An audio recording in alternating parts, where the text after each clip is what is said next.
François Chandelier qui va intervenir pendant 5 minutes pour nous parler du séisme et du tsunami qui s'est produit en mer d'Alboran il y a quelques jours.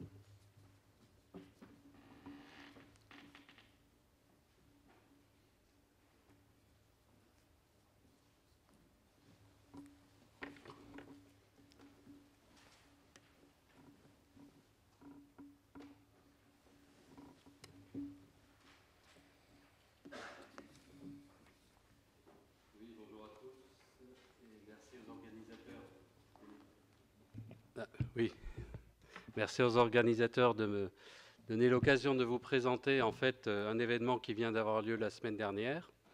Un tsunami dans la région Méditerranée, comme il y en a très peu, en tout cas depuis qu'on est opérationnel au niveau centre d'alerte au tsunami, qui a été d'ailleurs présenté lors de la première réunion, donc REFMAR il y a 2 ans. Il y a un poster sur le centre aujourd'hui. Donc je suis François Chandelier, le coordonnateur du CENALT et expert au CEA, évidemment, dans ce thème tsunami et fort séisme.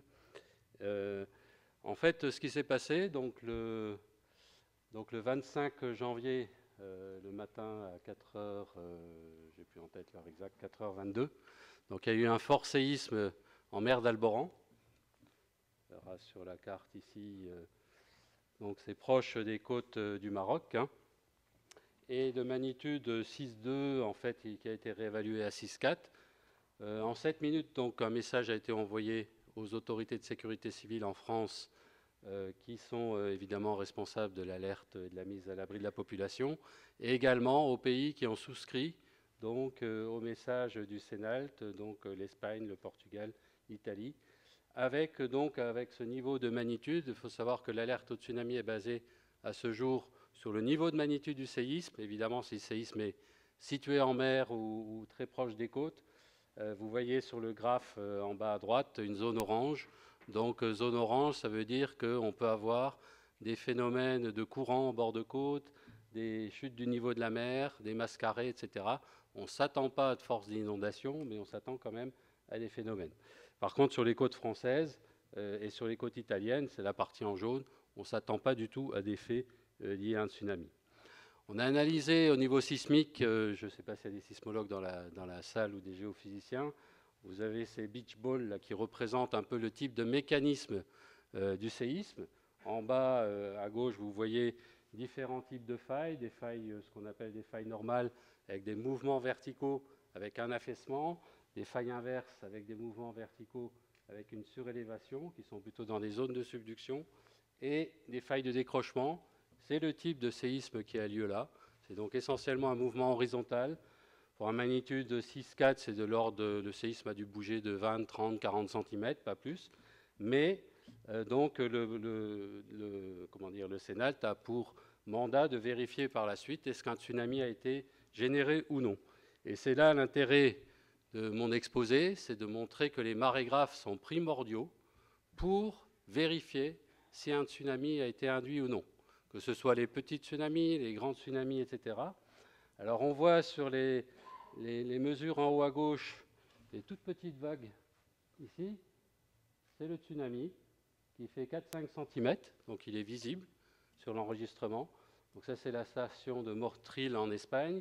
La station de Malaga, on voit aussi des tout petits mouvements un peu plus faibles.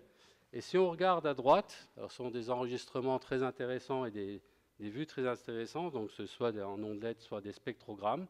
Et on voit donc que la partie encerclée en rouge, le tsunami là fait quelques minutes, 2 minutes à 6 minutes de période. C'est dû à ce que la source, finalement, génératrice, donc qui a bougé le fond de la mer, est de très courte taille, de très petite taille, et induit des tsunamis qu'on voit un petit peu dans le signal filtré ici, c'est un signal filtré. Vous voyez un signal très haute fréquence, donc aux alentours de 1 minute. 1 minute, donc l'intérêt d'avoir des signaux au moins 1 minute est primordial pour détecter ce type de tsunami.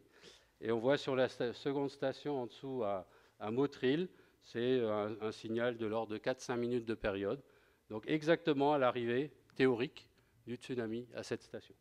Donc c'est pour insister sur, évidemment, l'importance des marégraphes, quel que soit marégraphe côtier, marégraphe au niveau de l'océan, pour détecter ce type de phénomène, même des phénomènes très petit, qui ensuite pose évidemment des questions au niveau des modélisateurs de cette propagation de tsunamis. Est-ce qu'on est capable de modéliser des petits tsunamis? C'est une question aujourd'hui sur laquelle, évidemment, on va travailler suite à cet événement. Merci.